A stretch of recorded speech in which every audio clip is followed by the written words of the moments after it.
Perkenalkan, nama saya Fidela Konstasiagian dari program studi Matematika Non-Dik. Di sini saya akan menjelaskan mengenai bab 3, yaitu dengan judul Pancasila sebagai dasar negara. Nah, kita masuk ke bab yang pertama, yaitu subbab yang pertama, yaitu pengertian Pancasila sebagai dasar negara. Nah, Pancasila sendiri didefinisikan sebagai kristalisasi nilai yang hidup dan juga tumbuh berkembang serta dapat digali dari dalam masyarakat, sehingga Pancasila memiliki kebenaran secara nasional. Hal ini juga dapat dibuktikan bahwa Pancasila merupakan suatu sistem filsafat karena kebenaran nilai-nilai yang ada di dalam Pancasila dapat diterima secara rasional oleh masyarakat Indonesia. Kemudian di dalam itu juga ada 4 kaidah penuntun hukum yang didefinisikan dalam tulisan Mahfud MD tahun 2007. Menyatakan bahwa dari sisi hukum, Pancasila sebagai dasar negara melahirkan kaidah-kaidah penuntun hukum, yaitu sebagai berikut. Yang pertama, satu, hukum Indonesia yang dibuat haruslah bertujuan membangun dan juga menjamin integrasi negara dan juga bangsa Indonesia. Yang kedua, hukum Indonesia yang dibuat haruslah berdasarkan demokrasi dan juga nomokrasi. Yang ketiga, hukum Indonesia yang dibuat haruslah ditujukan untuk membangun keadilan sosial bagi seluruh rakyat Indonesia. Yang keempat, hukum Indonesia yang dibuat haruslah berdasarkan toleransi agama dan juga berkeadaban. Kemudian di subbab yang kedua, yaitu tentang konsep negara, tujuan negara, konsep dasar negara, dan urgensi Pancasila sebagai dasar negara. Ini dirangkum yang pertama mengenai konsep negara. Menurut Diponolo, negara merupakan suatu organisasi kekuasaan yang berdaulat yang dengan tata pemerintahan melaksanakan tata tertib atas suatu rakyat ataupun umat di suatu daerah tertentu. Diponolo juga menyimpulkan ada 3 unsur yang menjadi syarat mutlak bagi adanya suatu negara tersebut. Yang pertama, unsur tempat atau daerah, wilayah ataupun teritori. Yang kedua, ada unsur manusia atau umat. Ini meliputi masyarakat, rakyat, dan juga bangsa yang terdapat di dalam suatu tempat tersebut. Yang ketiga, ada unsur organisasi atau tata kerjasama ataupun tata pemerintahan. Nah, jadi dapat disimpulkan bahwa negara itu ialah organisasi dalam suatu wilayah yang mempunyai kekuasaan tertinggi, yang juga sah, serta dapat ditaati oleh seluruh rakyatnya. Lalu kemudian di bab ini mengenai tujuan negara. Nah, secara teoritis, Diponolo juga menggambarkan intisari 5 teori tujuan negara yang dirangkum sebagai berikut. Yang pertama ada kesejahteraan dan juga kebahagiaan hidup. Yang kedua ada kemerdekaan. Yang ketiga ada kekuatan, kekuasaan, dan juga kebesaran atau dapat dibilang keagungan. Yang keempat kepastian hidup, keamanan, dan juga ketertiban. Yang kelima, keadilan. Kemudian konsep dasar negara. Secara etimologis, istilah dasar negara dimaknakan identik dengan istilah Grundnorm atau norma dasar, atau Rechtside atau cita hukum, dan Staatsrecht atau cita negara. Kemudian Philosophische Grundlagen yaitu dasar filsafat negara. Jadi secara terminologis atau secara istilah, dasar negara dapat diartikan sebagai landasan dan juga sumber dalam membentuk ataupun menyelenggarakan negara. Kemudian pada bab urgensi Pancasila sebagai dasar negara.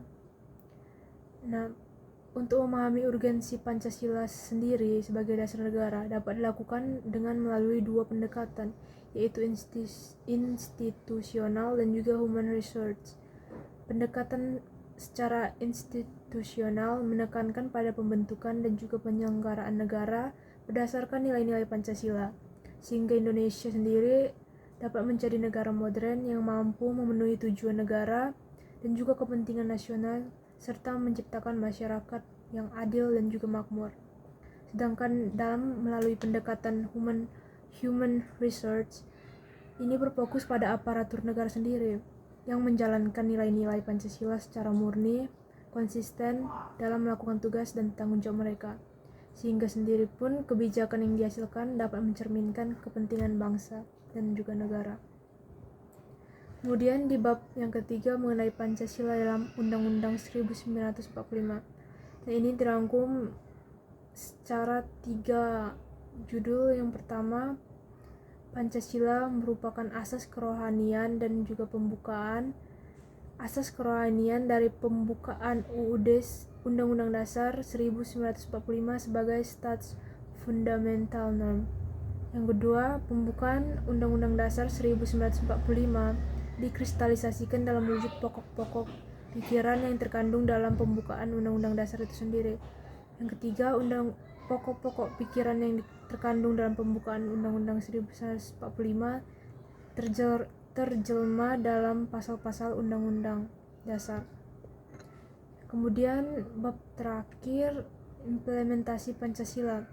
Dalam bidang politik, implementasi Pancasila sendiri dapat dirangkum secara bidang politik, ekonomi, sosial budaya, dan juga Hankam. Nah, yang pertama di bidang politik, implementasi Pancasila dalam perumusan kebijakan pada bidang politik dapat ditransformasikan melalui sistem politik yang bertumpu kepada asas kedaulatan berdasarkan konstitusi, mengacu pada pasal 1 ayat Undang-Undang Dasar 1945. Yang kedua, di bidang ekonomi, Mubiarto mengemukakan 5 prinsip pembangunan ekonomi berdasarkan nilai-nilai Pancasila. Yang pertama, melalui nilai Pancasila yaitu ketuhanan yang Maha Esa, perekonomian digerakkan oleh faktor ekonomi, sosial, dan juga moral. Yang kedua, kemanusiaan yang adil dan beradab. Seluruh masyarakat berkomitmen pada pemerataan sosial sesuai ajas kemanusiaan sendiri. Yang ketiga, persatuan Indonesia. Kebijakan ekonomi haruslah membangun perekonomian nasional yang kuat, didasari dengan sikap nasionalisme. Yang keempat, kerakyatan yang dipimpin oleh hikmat dan juga kebijaksanaan. Artinya, koperasi dapat menjadi pilar utama perekonomian yang mencerminkan semangat kerjasama. Yang kelima, keadilan sosial bagi seluruh rakyat Indonesia. Terdapat keseimbangan antara perencanaan nasional dan juga desentralisasi dalam kebijakan ekonomi untuk mencapai keadilan sosial dan ekonomi itu sendiri. Kemudian pada implementasi bidang sosial budaya yaitu masyarakat Indonesia memiliki tradisi gotong royong seperti disampaikan oleh Bung Karno pada 1 Juni 1945. Namun dengan seiringnya waktu, dengan adanya pengaruh globalisasi, semangat gotong royong ini mulai luntur dan berubah menjadi atau lebih menonjolkan nilai individualis dan juga materialistik. Nah, untuk memperkokoh persatuan itu sendiri, pemerintah perlulah menerapkan strategi sosial budaya yang diatur sesuai pasal 31 ayat 5 dan juga pasal 32 ayat 1 serta ayat 2 Undang-Undang 1945. Yang keempat, dalam bidang Hankam. Istilah bela negara atau pertahanan dan keamanan sendiri terkait dengan implementasi Pancasila di bidang pertahanan negara, sebagaimana diatur pada pasal 27 ayat 3 dan pasal 30 Undang-Undang Dasar 1945. Nah, prinsip-prinsip pertahanan keamanan yang diatur ini dapat meliputi 1. Warga negara memiliki hak dan kewajiban dalam pertahanan negara.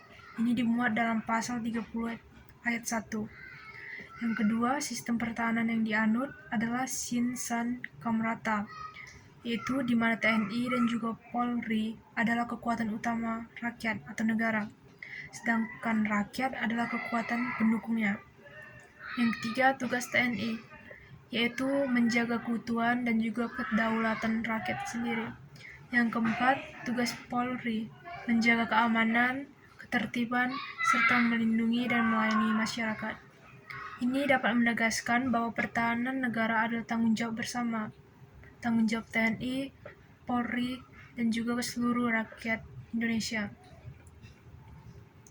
Nah, sampai sini saja pembahasan saya mengenai bab 3 dengan judul Pancasila sebagai dasar negara. Sekian dari saya Fidela Konstasiagian. Dengan ini saya pamit undur diri. Terima kasih.